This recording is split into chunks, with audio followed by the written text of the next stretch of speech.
Fala, descendente dos pais de vocês, tudo bem? Bom, no vídeo de hoje nós vamos falar sobre um dos elementos gráficos mais importantes para a resolução de situações de problemas de genética. Os heredogramas surgem como ferramentas de suporte ao professor, bem como ao estudante da genética, na resolução de situações, problemas que outrora vão sendo apresentadas para a gente nos exames externos, nos questionários, nas avaliações, nos livros didáticos, enfim.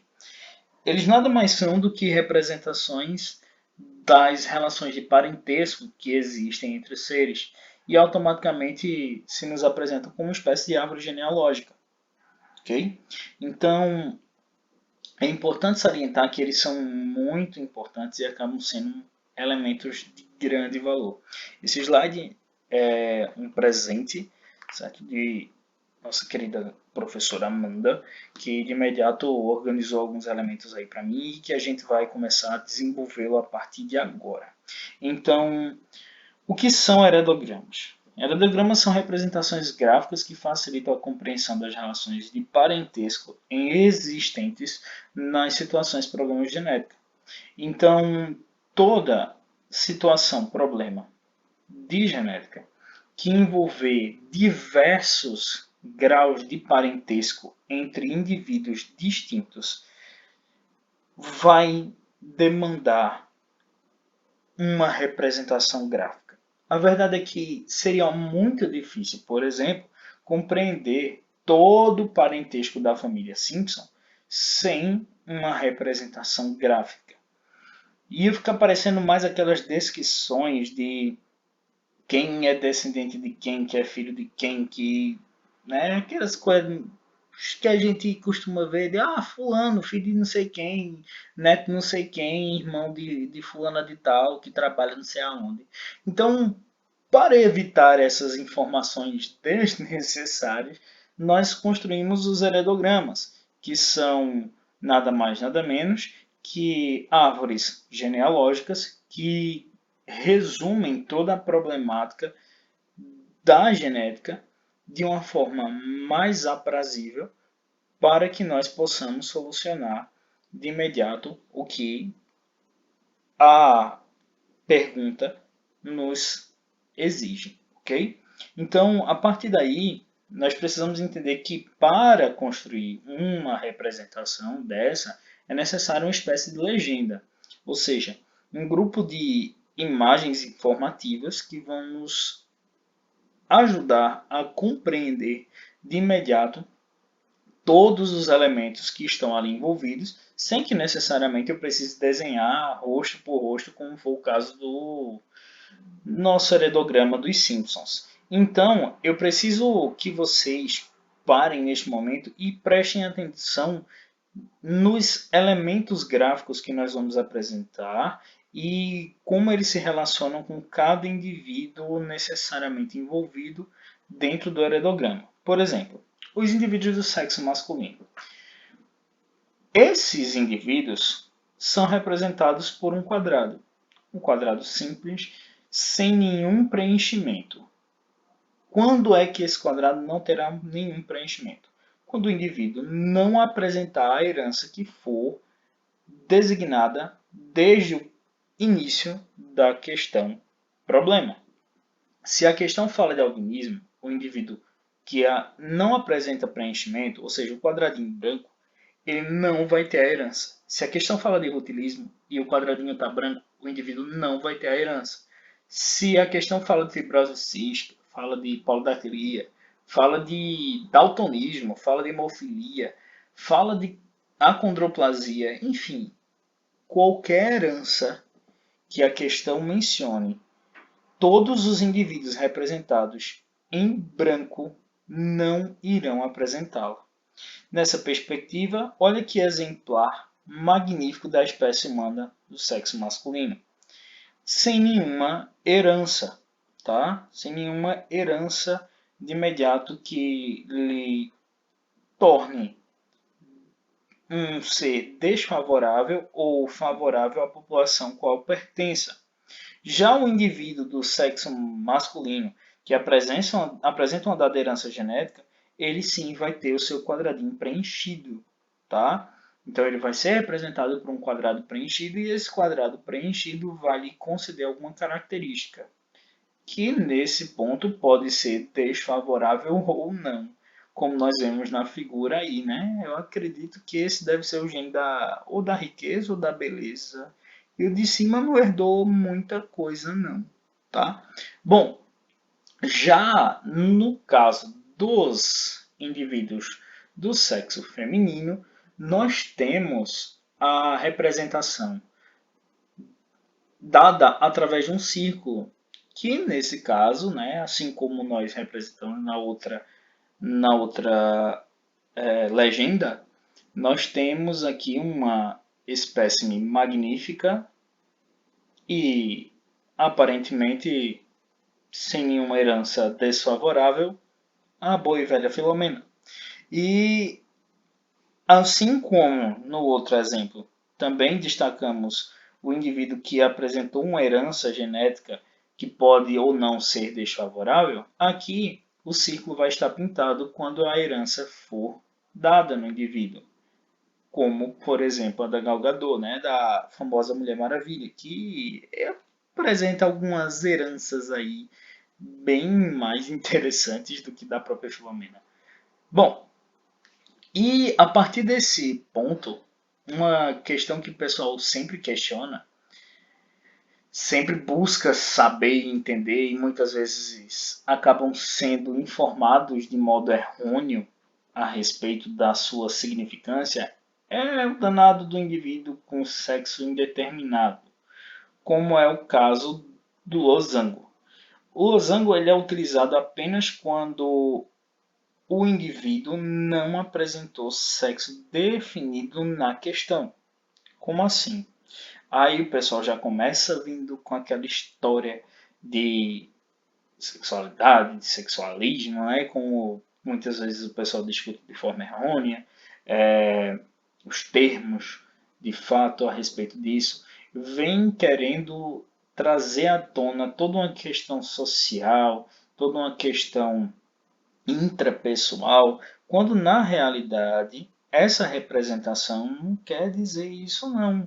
Não quer falar de nada referente ao indivíduo em caráter de ser ou não heterossexual ou homossexual, nem muito menos do caráter de hermafroditismo.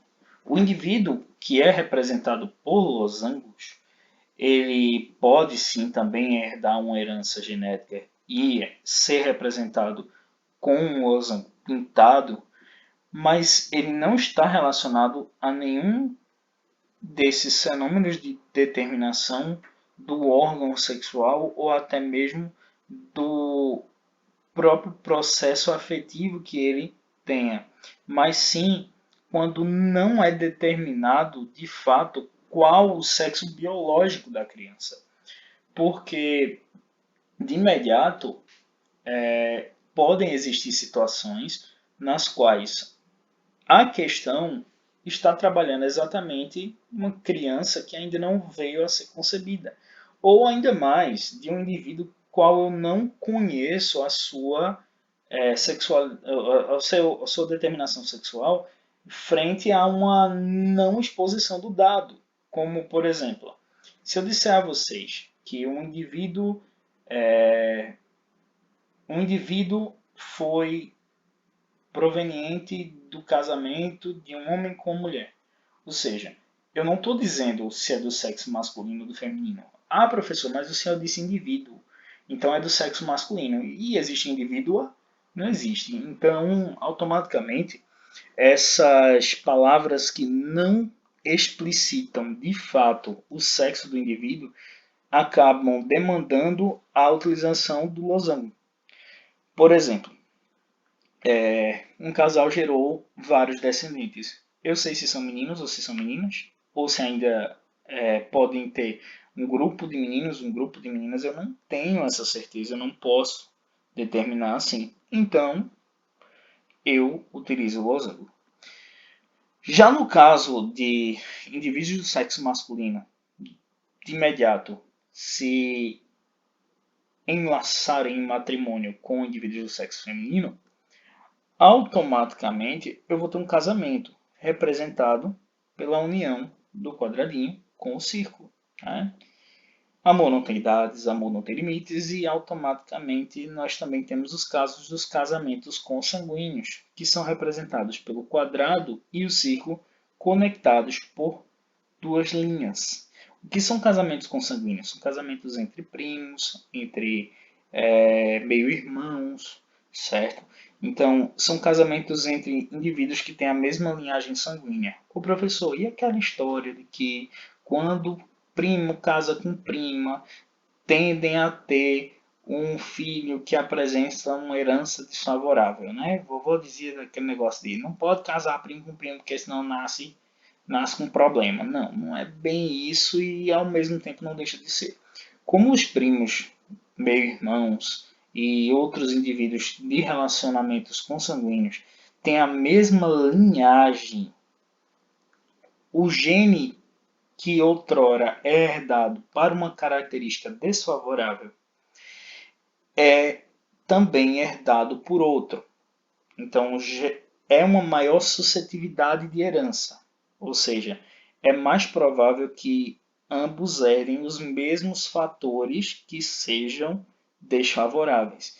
E na hora de cruzar os fatores, né, na hora de segregar para a formação dos gametas e depois unificá-los no zigoto, é mais provável também que haja a união dos fatores desfavoráveis, que outrora são herdados por eles individualmente, mas não são manifestados, acabam surgindo nos seus descendentes.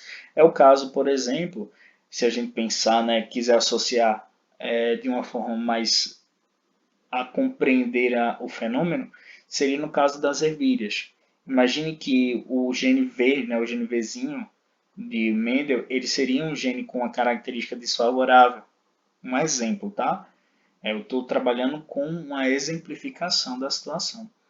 Mas quando eu cruzei o amarelo com o verde, a gente teve ali o caráter suprimido, né? Existia o Vzão Vzinho, que apresentava o gene, mas não trazia a herança. Mas em um dado momento houve a possibilidade de ter o cruzamento e gerar um descendente com aquela dada característica que outrora se espreitava no material genético dos parentais. Então, automaticamente, eu tinha aquela herança sendo oriunda de um casamento consanguíneo, né? De uma autofecundação, no caso das plantas, e no casamento consanguíneo, no caso do ser humano.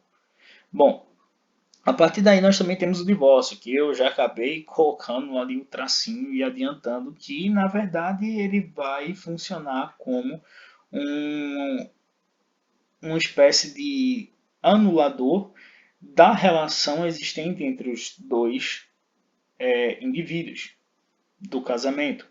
Eu pego um casamento e risco ele e automaticamente se gera um divórcio na representação gráfica do uredograma.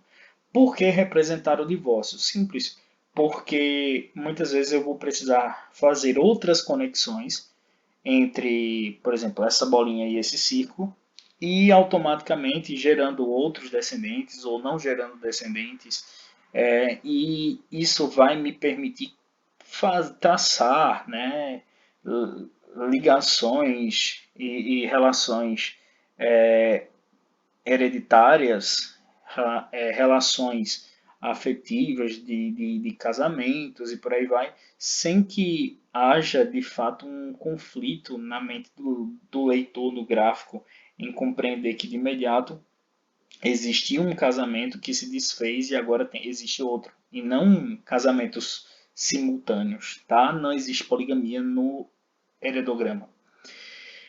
E aí, pessoal, existem também as situações de esses casais formados não gerarem descendentes e existe a situação deles gerarem descendentes. Quando eles não geram descendentes, a sua ligação, né, de casa matrimonial, o seu casamento, vai gerar uma linha para baixo que vai ser encerrada por um traço na horizontal que não indicará o surgimento de nenhum descendente. Isso é o caso dos casais que optam ou não por não gerarem descendentes.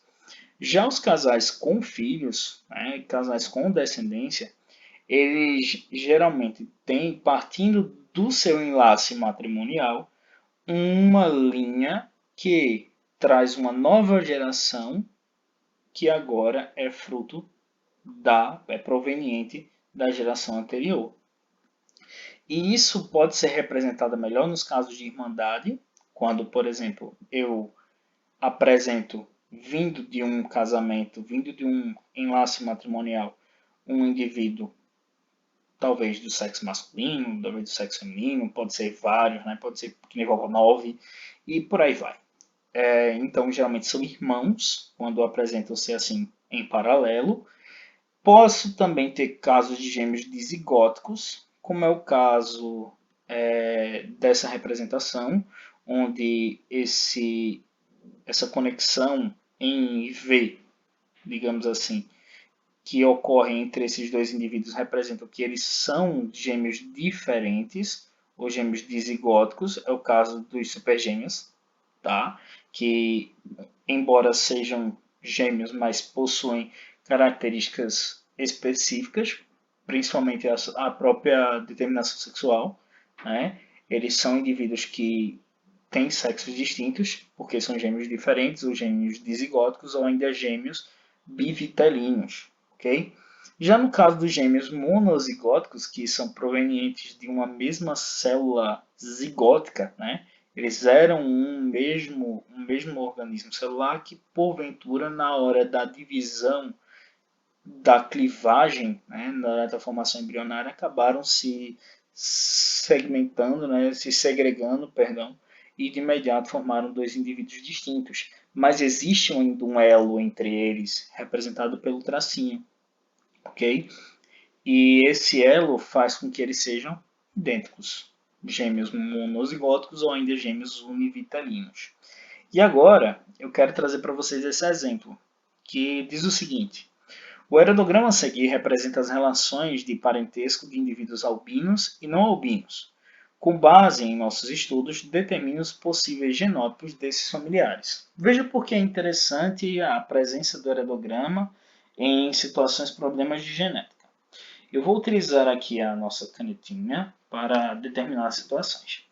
Ele traz aqui, ó, que todas as vezes que eu tiver um quadrado pintado ou uma bolinha pintada, isso significa que os indivíduos herdaram os genes para o albinismo. E aí, vamos lembrar uma coisa.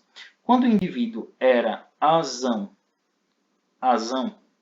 na nossa aula 2, vimos que esse indivíduo, bem como aquele que apresenta o genótipo do azinho, não vão de fato ser o que? Indivíduos albinos, né? Eles não apresentarão a característica. Eles não serão albinos. Mas no caso daqueles que apresentarem a herança, é necessário também a presença de dois genes do tipo recessivo, ou seja, eu preciso de dois genes do tipo Azinho. Aí sim eles serão albinos.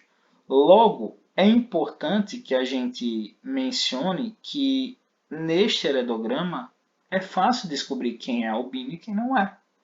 Vamos lá. O 10, por exemplo, é um indivíduo albino, tá? Ele é o 1, 2, 3, 4, 5, 6, o sexto indivíduo da família, a gente chama família 1, ou da geração descendente da geração parental, ok? Aqui nós temos, por exemplo, a família 2. Fechado? Então, essas são as três linhagens existentes nesse heredograma. Então, o indivíduo 10 ou indivíduo 6 da família 1 é albino e o genótipo dele é azinho. Esse aqui, o indivíduo 7 ou o indivíduo 3 da geração F1, ele também é azinho. Ele também é albino. Esse aqui, ó, o indivíduo 11, também é albino, porque ele de imediato vai apresentar a herança determinada no próprio heredograma, assim como o indivíduo 12. Então, quer dizer que os indivíduos 1 e 2 da família 2 também apresentam o caráter para o albinismo, né? O gene para o caráter do albinismo.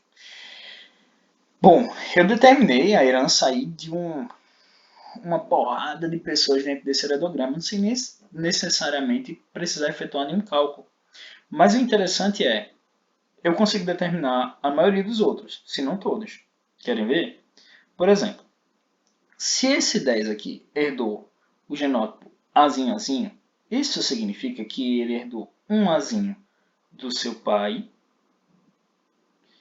e um Azinho da sua mãe.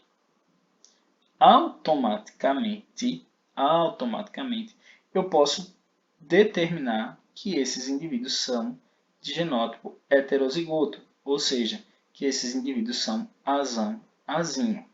Como, Gabriel? Bom, simples. Eles têm o gene recessivo, mas não apresentam a característica. Logo, eles são heterozigotos. Ok? Aqui funciona do mesmo jeito. Esse indivíduo, o indivíduo 8, né, uma mulher, a quarta da geração F1, ela também não é albina. Logo, ela tem que ter o gene azão. Obrigatoriamente ela tem o azão, porque ela não é albina, mas ela gera descendentes albinos. Então, automaticamente ela tem que ter o gene azinho. Porque se eles herdaram azinho, um azinho veio do pai e o outro veio de quem? Da mãe. Ok? Aqui eu tenho um indivíduo que não é albino, então, consequentemente, ele vai ter o azão. O professor, e o outro? Se o pai dele só tem azinho, o azão ele herdou de alguém. De quem? Da mãe, que foi a única que tinha o gene azão. E do pai ele herda o quê? Azinho.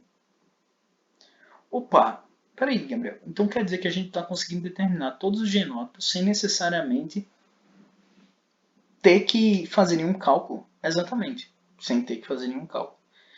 Aqui eu tenho um indivíduo azinho, que herdou um dos genes azinho de seu pai e um dos genes azinho de sua mãe. Mas eles também herdaram o gene dominante, o azão, que de imediato vai fazer com que eles tenham o fenótipo não albino. Beleza. Mas temos aqui 3 possíveis problemas. Quais? Eu sei que eles não são albinos. O 5, o 6 e o 9. O problema é que o 5, o 6 e o 9 não são albinos, mas é muito difícil determinar qual é o próximo gene, porque eles não tiveram descendentes ainda para que eu possa constatar qual é o genótipo definitivo. Então eu coloco aqui um tracinho embaixo para sinalizar que pode ser um gene dominante, certo? Pode ser um gene azão, ou ainda eu posso ter um caso de gene recessivo, ou seja, pode ser azão ou pode ser azinho, ok? Então, eu espero que tenha ficado claro o que é o heredograma e como ele ajuda nas nossas situações, problemas genéticos, né, nos nossos problemas a serem desenvolvidos, nas nossas questões de genética. E eu espero que vocês possam aproveitar essa aula como um informativo que irá contribuir significativamente para a resolução das suas próprias problemáticas de genética, tá bom? Então fiquem com Deus, um grande abraço, valeu, falou e até mais. Tchau, tchau.